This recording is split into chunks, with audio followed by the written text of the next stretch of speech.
सुबह 10 बजे से 11 बजे के बीच में आपको ऐसे कार्यक्रम मिलेंगे जो पहले से ही चैनल पे अपलोडेड है, लेकिन उनकी डिमांड लगातार आती है। जो नवीन दर्शक हैं उनकी मांग रहती है, शायद वे उन कार्यक्रमों को देखे नहीं रहते हैं या चैनल पे ढूंढ नहीं पाते हैं।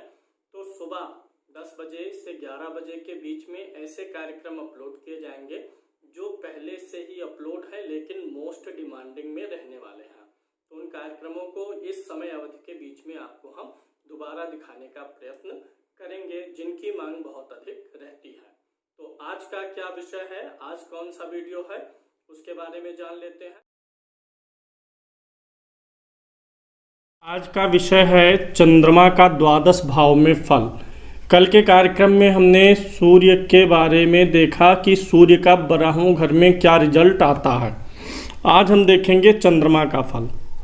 चंद्रमा 4 नंबर की गिनती पर आपकी कुंडली में लिखा होगा तो अपने घर का होगा, 2 नंबर की गिनती पर लिखा होगा तो उच्च का होगा। उच्च का चंद्रमा और स्वाग्रही चंद्रमा अच्छा रिजल्ट देता है। अब मान लीजिए चंद्रमा 4 नंबर की गिनती पर है और या 2 नंबर की गिनती पर और ठीक चंद्रमा से 7वें घर में सूर्य होगा तो राजयोग बनेगा। मान लीजिए यहाँ इस कुंडली में यहाँ 2 नंबर की गिनती है और चंद्रमा यहीं पर है, तो यहीं से 7 घर गिनिए, 1 2 3 4 5 6 7, यानी कि पूर्णिमा के आसपास का चंद्रमा अगर स्वराशि में और उच्च राशि में होगा तो राजयोग बनाएगा। चंद्रमा जो है शुक्ल पक्ष की पंचमी से कृष्ण पक्ष की पंचमी तक बलवान होता है। शुक्ल पक्ष की पंचमी जब आ जाए और कृष्ण पक्ष की पंचमी तक चंद्रमा शुभ होता है, बलवान होता है। इस बीच के चंद्रमा को शुभ मानेंगे और इसके बाद के चंद्रमा को अशुभ मानेंगे, यानी कृष्ण पक्ष की षष्टमी से शुक्ल पक्ष की चतुर्थी तक का चंद्रमा बहुत शुभ रिजल्ट देने में सक्षम नहीं होता है। चंद्रमा की बात कर रहे हैं, आपकी जो लगन कुंडली है, लगन कुंडली में जो पहला स्क्वायर होता है ये पहला घर होता है, ये पहला घर है, ये दूसरा, तीसरा, चौथा, 5वां, 6वां, 7वां, 8वां, 9वां, 10वां घर, 11वां और 12वां। किस घर में क्या रिजल्ट देगा चंद्रमा, इसकी बात करेंगे। अगर आपकी कुंडली में लग्न में ही चंद्रमा हो, पहले घर में ही चंद्र हो, चंद्र महाराज पहले घर में हो तो क्या सामान्य फल देंगे, इसके बारे में देखेंगे। अगर चंद्रमा अकेला है, जल तत्व का हो, तो अगर चंद्रमा अकेला होता है तो हमेशा जातक को बलवान बनाता है। लगन का चंद्रमा बलवान बनाएगा, ऐश्वर्यशाली बनाएगा, सुखी बनाएगा और ऐसा व्यक्ति व्यवसाय में इंटरेस्ट लेगा, बिजनेस में इंटरेस्ट लेगा, गायन विद्या में प्रवीण हो सकता है। और लगन में अगर चंद्रमा है तो ऐसे व्यक्ति का शरीर स्थूल होता है, उम्र बढ़ने के साथ जैसे 30 साल के करीब में पहुंचता है तो शरीर मोटा और बलवान होने लगता है, बहुत दुबला पतला व्यक्ति नहीं होता है लगन का अगर चंद्रमा हो तो।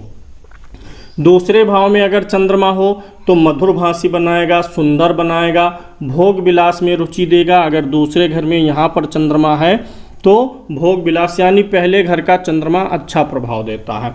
दूसरे घर का देख लेंगे तो दूसरे घर में यहाँ पर चंद्रमा होगा मधुरभाषी, सुंदर, भोगी और विदेश का भी योग बनाता है, जन्म स्थान से दूर जाने का भी योग बनता है। अगर दूसरे भाव में चंद्रमा हो, सहनशील होता है, शांति प्रिय होता है और भाग्यवान होता है, लड़ाई झगड़ा करने वाला नहीं होता है। दूसरे भाव के चंद्रमा का यह फल है। अगर चंद्रमा यानी दूसरे भाव में भी चंद्रमा अच्छा रिजल्ट देगा और निर्भर राशियों पर भी करेगा कि वह चंद्रमा शुभ है कि अशुभ है, इन जनरल फल यही देगा। और अगर उसके साथ पाप ग्रह हो, चंद्रमा के साथ सूर्य हो, मंगल हो, राहु हो, तो चंद्रमा पीड़ित हो जाता है। किसी भी घर में चंद्रमा के साथ पाप ग्रह हो, सूर्य होगा, मंगल होगा, राहु होगा, केतु होगा, तो ऐसे व्यक्ति का मन परेशान रहता है, ऐसे व्यक्ति का मन जो है अच्छा नहीं रहता है, डबल माइंडेड करता है, संतुष्टि नहीं आने देता किसी कार्य में। तो चंद्रमा अगर शुभ ग्रह के साथ में हो तो ज़्यादा बेहतर होता है। तीसरे भाव में अगर चंद्रमा होगा तो ऐसा व्यक्ति प्रसन्न रहने वाला होगा। और तीसरे भाव से चंद्रमा धर्म भाव को देखता है, तो तीसरे भाव में अगर चंद्रमा हो तो ऐसे व्यक्ति के संन्यास का भी योग बनता है। आज के समय में संन्यास जंगल में जाना नहीं होगा। अक्सर अगर चंद्रमा यहाँ पर है और अन्य योग ना बने, 7वां भाव या 12वां भाव भोग के योग ना बने, तो ऐसे व्यक्ति का वैवाहिक या पारिवारिक जीवन अच्छा नहीं होता है, क्योंकि तीसरे का चंद्रमा जो है व्यक्ति को सांसारिक जीवन में सफल नहीं होने देता है। अगर तीसरे का चंद्रमा है तो व्यक्ति अगर रोज पूजा पाठ उपासना करेगा तभी जीवन में सफल हो सकता है, क्योंकि यहाँ से धर्म भाव को देखता है। शनि और चंद्रमा तीसरे में नौवें में हो, शनि हो या चंद्रमा हो, शनि और चंद्रमा तीसरे नौवें में, तो ऐसे व्यक्ति को भौतिक उन्नति का अच्छा योग नहीं बनता। अगर ऐसा व्यक्ति रोज डेली पूजा पाठ करता है तो ही उन्नति कर सकता है, क्योंकि ये दोनों योग संन्यास के भी योग बनाते हैं। तो तीसरे में रहेगा तो प्रसन्न रहेगा, तपस्वी होगा, आस्तिक होगा, मधुरभाषी होगा। और तीसरा भाव जो होता है श्वास नली का होता है और उसी पे जल तत्व का चंद्रमा बैठा हुआ है, तो इसलिए कफ रोगी भी हो सकता है।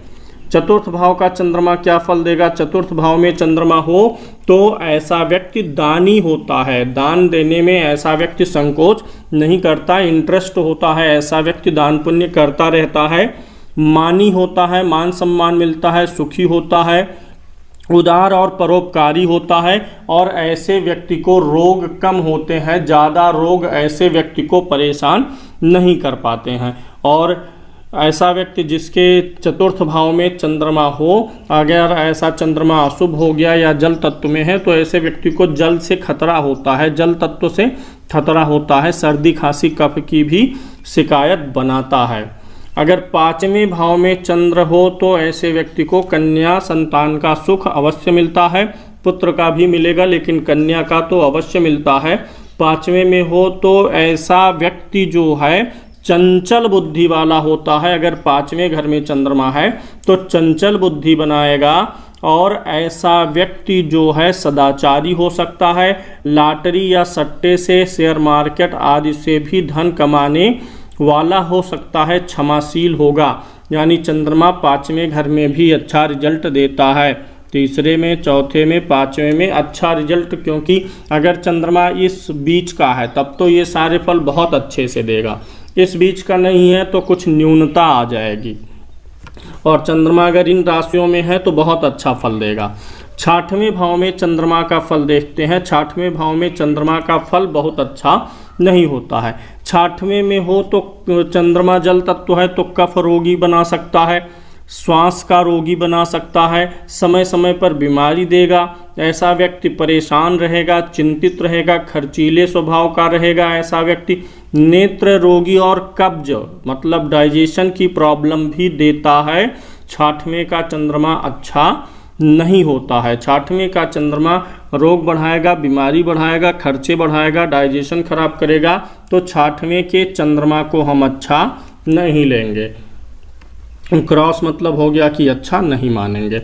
अब अगर सातवें भाव में चंद्रमा हो, चंद्र सातवें भाव में होंगे तो चंद्रमा जो सातवें भाव में हो तो ऐसा व्यक्ति सभ्य होता है, बोलने में और व्यवहार करने में बड़ा धैर्यवान रहता है। अगर चंद्रमा बलवान हो जाए, इन राशियों का हो जाए, तो ऐसा व्यक्ति नेता भी बन सकता है।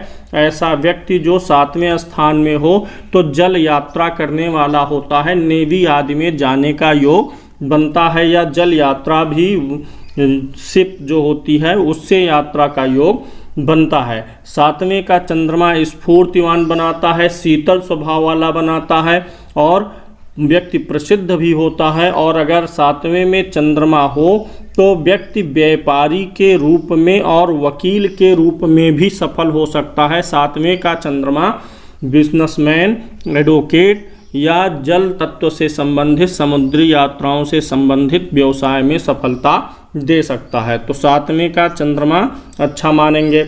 आठवें भाव में चंद्र हो तो क्या रिजल्ट देगा? आठवें भाव का चंद्रमा जो होता है यह अच्छा नहीं होता है। छठवें, आठवें, बारहवें, इन तीन घर का चंद्रमा खराब होता है।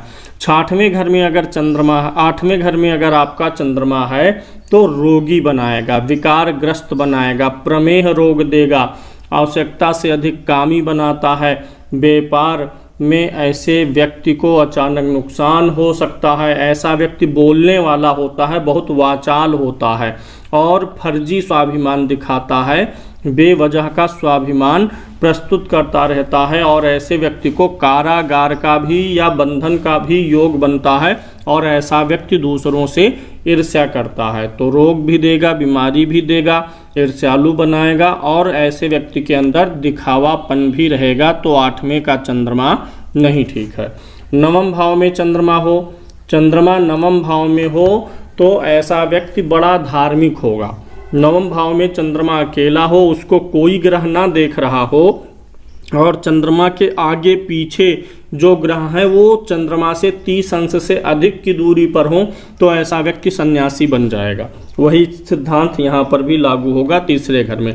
अगर 30 अंश के अंदर ग्रह हैं तो व्यक्ति सांसारिक जीवन में रहेगा लेकिन बहुत सफल नहीं होगा। अगर वह नित्य पूजा पाठ नहीं करेगा तो सफल नहीं हो पाएगा। कुंडली में और भोग योग, राजयोग, धन योग ना बने होंगे तो व्यक्ति पक्का सन्यासी हो जाएगा। अन्य योग बने होंगे भोग के, धन के और राज के तो ऐसा चंद्रमा गृहस्थ जीवन में सिर्फ धार्मिक बना करके छोड़ देगा, गृहस्थ जीवन चलेगा। अन्यथा गृहस्थ जीवन ऐसे व्यक्ति का बेकार हो जाता है। ऐसा व्यक्ति कभी भी धन आदि की प्रचुर मात्रा नहीं अर्जित कर सकता। ऐसे व्यक्ति को हमेशा पूजा पाठ करते रहना चाहिए तो धर्मात्मा बनाएगा, कार्यशील बनाएगा। ऐसा व्यक्ति प्रवास प्रिय होता है और ऐसे व्यक्ति का मन नदी, मंदिर और आश्रम आदि में बहुत लगता है। ऐसा व्यक्ति नदी के किनारे, आश्रम में, मंदिर आदि के स्थानों पर जाना बहुत पसंद करता है। ऐसा व्यक्ति न्यायी होता है, मन भी चंचल बनाता है लेकिन विद्वान, विद्याप्रिय, साहसी होता है। और ऐसे व्यक्ति को भाई की संख्या कम होती है क्योंकि भाई वाले स्थान पर चंद्रमा की दृष्टि जाती है तो बहनों का भी सुख मिलता है और भाई जो है कम होते हैं। ऐसे व्यक्ति के भाई का भी सुख मिलेगा लेकिन भाई ज़्यादा से ज़्यादा एक ही हो पाते हैं। अन्य योग बने तब एक से अधिक हो सकते हैं लेकिन नवम में भातृ सुख में कमी करता है। 10वें भाव में चंद्रमा हो तब क्या रिजल्ट देगा? 10म भाव का चंद्रमा जो है व्यक्ति को कार्य कुशल बनाता है। व्यक्ति जो है अपने कार्य में जो कुछ भी कार्य करता है उसमें दक्ष होता है, कुशल होता है, दयालु होता है। ऐसा व्यक्ति निर्मल बुद्धि वाला होता है, व्यापारी, कार्यपरायण, सुखी, यशस्वी हो जाएगा, विद्वान होगा। और यहाँ का चंद्रमा हो, 10म भाव का चंद्रमा हो, चाहे सूर्य हो 10म भाव में, सूर्य और चंद्रमा अगर इस बीच का है तो ज़्यादा उत्तम है। तो कुल दीपक योग बनता है, यानी ऐसा व्यक्ति अपने कुल खानदान में एक चमकता हुआ सितारा होता है, बहुत अच्छी तरक्की अपने कुल खानदान में करता है और अपने कुल खानदान का नाम रोशन करता है अगर 10म भाव में सूर्य और चंद्रमा में से कोई ग्रह हो तो। 11वें भाव में चंद्र महाराज हों तो क्या रिजल्ट देंगे? आप एक चीज़ जानिए, 11वें भाव में लगभग सभी ग्रह अच्छा रिजल्ट ही देते हैं। 11वां भाव सबके लिए अच्छा होता है। 11वें भाव में अगर चंद्रमा है तो बुद्धि थोड़ी चंचल तो होगी लेकिन ऐसा व्यक्ति गुणग्राही होगा, चीज़ों को जल्दी सीख लेगा, संतान और संपत्ति से प्रसन्न होगा, कन्या संतान अवश्य होगी ऐसे व्यक्ति के। अगर चंद्रमा एकदम अस्त नहीं है, 0 डिग्री का नहीं है तो कन्या संतान अवश्य देता है। ऐसा व्यक्ति जिसके 11वें में चंद्रमा हो ऐसा व्यक्ति लोक में प्रसिद्ध होता है, आयु अधिक होती है, मंत्र का, वेद का, ज्योतिष आदि का भी जानकार होता है और परदेश प्रिय होता है। दूर स्थानों की यात्रा करना, दूर स्थान पर रहना, जन्म स्थान से ऐसे व्यक्ति का योग बनता है और सरकारी नौकरी का भी योग बनता है अगर सूर्य भी अच्छा बनेगा तो। 12वें भाव में चंद्रमा हो तो क्या रिजल्ट देगा? यानी 9वें घर का चंद्रमा ठीक है, 10वें का भी ठीक है और 11वें का भी ठीक है। 12वें घर का चंद्रमा हो तो क्या रिजल्ट देगा?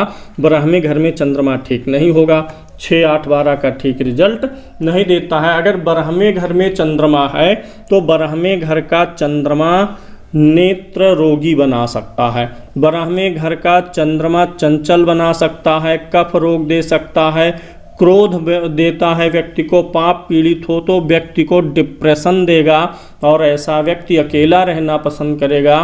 भाषा तो थोड़ी मृदुल बना देता है लेकिन खर्चे भी बढ़ाता है। 12वें का चंद्रमा सही नहीं है। अब मैं आपको उपाय भी बताऊंगा, यहाँ पर भाव फल के साथ में उपाय शब्द भी जोड़ देते हैं। अब मैं आपको अरिष्ट चंद्रमा का उपाय बताऊंगा। देखिए, अगर चंद्रमा 4 नंबर की गिनती का स्वामी है, अगर आपकी कुंडली में 4 नंबर दूसरे घर में लिखा हुआ है और 4 नंबर की गिनती या फिर आपके 7वें घर में लिखी हुई है, तो चंद्रमा आपका मार्केश है। अगर चंद्रमा आपका 6वें 8वें 12वें है और चंद्रमा या फिर मार्केश है, तो आपको उपाय करना चाहिए, सोमवार को चावल का दान करना चाहिए। ऐसे व्यक्ति को सोमवार को चावल का दान करना है। 2 किलो चावल आप दान करिए, महीने में एक बार रेगुलर करते रहेंगे तो ठीक रहेगा। अगर किसी का मन बहुत अशांत रहता है, बच्चे का है पढ़ने में मन नहीं लगता है, मन में हमेशा घबराहट रहती है, तो ये चंद्रमा का उपाय करना चाहिए। 2 किलो चावल का दान करना। कैसे करना है? सोमवार को सुबह स्नान कर लीजिए, नहाने के बाद आप अपने दाएं हाथ की हथेली में पानी ले लीजिए 5-7 बूंद और संकल्प बोल दीजिए, मैं फिर अपना नाम मैं फला अपने अशुभ चंद्रमा की शांति के लिए चावल का दान कर रहा हूँ। इतना बोल के जल जमीन पे छोड़ के चावल को छू दीजिए और फिर मंदिर में पुजारी को या किसी ब्राह्मण को दान करना चाहिए। जिनका चंद्रमा अशुभ है, सोमवार को चावल का दान करें, चंद्रमा इनका ऐसे व्यक्ति का शुभ हो जाएगा। जिनका चंद्रमा खराब है, ऐसे व्यक्ति को पानी नहीं व्यर्थ करना चाहिए। अगर पानी आप अनावश्यक व्यर्थ करेंगे तो चंद्रमा आपका और खराब हो जाएगा। चलिए, लाइक कर दीजिए, शेयर कर दीजिए, सब्सक्राइब कर दीजिए।